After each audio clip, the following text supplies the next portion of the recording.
I'm trying to lose 5 pounds in my 7-day average this year. Last month, I gained a little bit, so let's talk about what happened in February. So this year, I started out at a 7-day average of 152.54.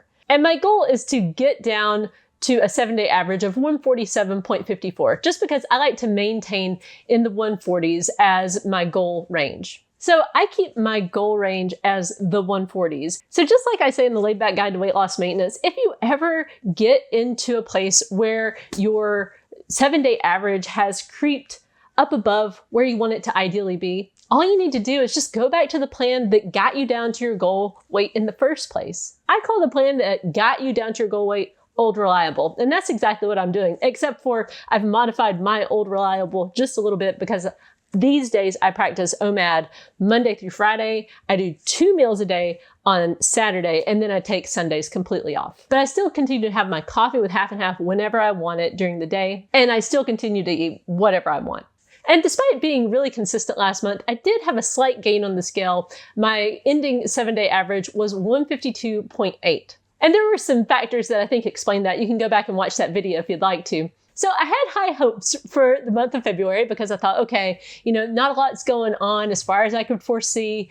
I knew that I would take the day off for Valentine's Day. It's also our anniversary and we've been married for 21 years. So I knew I'd be taking that day off. But otherwise, I thought, okay, I don't see any big things happening. So I should have a good loss this month. But as it turned out, there were some challenges.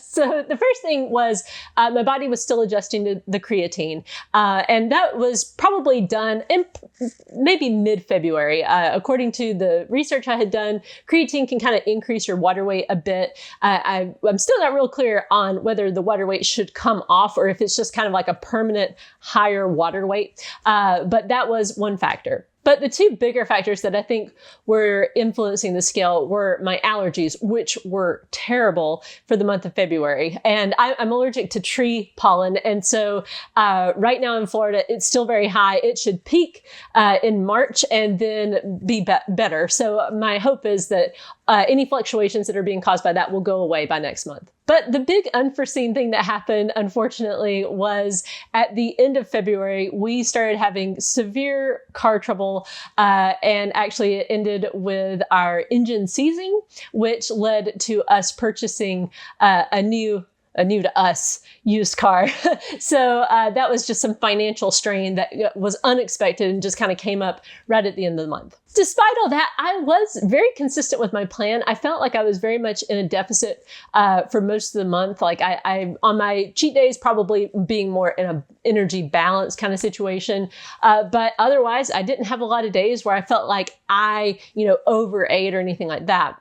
I did have some days where I was kind of off plan because of the car trouble. Things like I was in a situation where I've been working on the car all day and maybe it wasn't quite time for OMAD because we weren't at home yet, but I had like a little, snack bag of chips, or, I didn't get my steps in on a few days because I was working on the car all day and I just didn't have the time in my schedule to do that. On the plus side though, I did get 6 weightlifting sessions in for the month, which, that's not quite my goal. I want to be doing 3 times a week, ideally.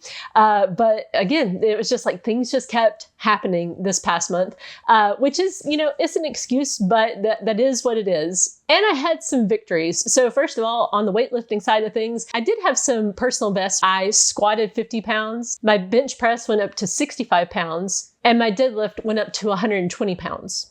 And also I did hit my first sub goal of seeing my 7-day average get down below 151.54. And let's talk about my weight fluctuations, because I think that's important to point out.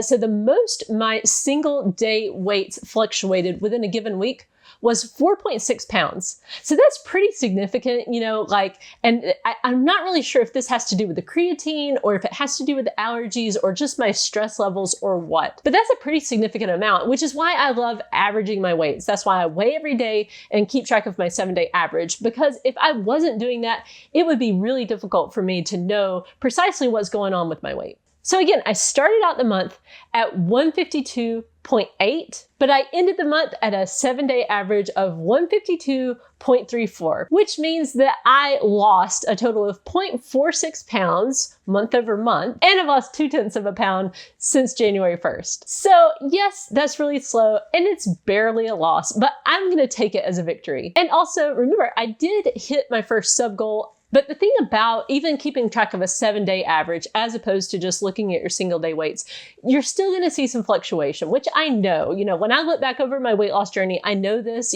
sometimes you'll have a downward slope and then it'll go back up for a little bit. It's a heartbeat, it goes up and down and up and down, but I'm more concerned with the overall trend. And I'm really happy to see where things are going. I even had a couple of days in the 140s and I was so happy, but then my period hit and then my water weight went up. And so, I'm hopeful that for the month of March, I'll see numbers consistently in the 140s, but we'll see. I have found, the scale kind of moves in its own sweet little time. And even though I know that at the beginning of this year, I put some little timeline markers on my sheet, my goal sheet, to say like when I thought I might hit my first sub goal. And I thought I would hit it January 22nd. And as it turns out, it was February 22nd when I hit it. So, am I a month behind? I mean, maybe, but not really. I don't feel like I'm ever really behind on the weight loss journey. So I hope your February went well. And I hope that by sharing my numbers with you, that gives you some perspective on what, numbers really do on the weight loss journey. Thank you so much for watching this video. I hope you found it helpful. Please be sure to like, comment, and subscribe down below.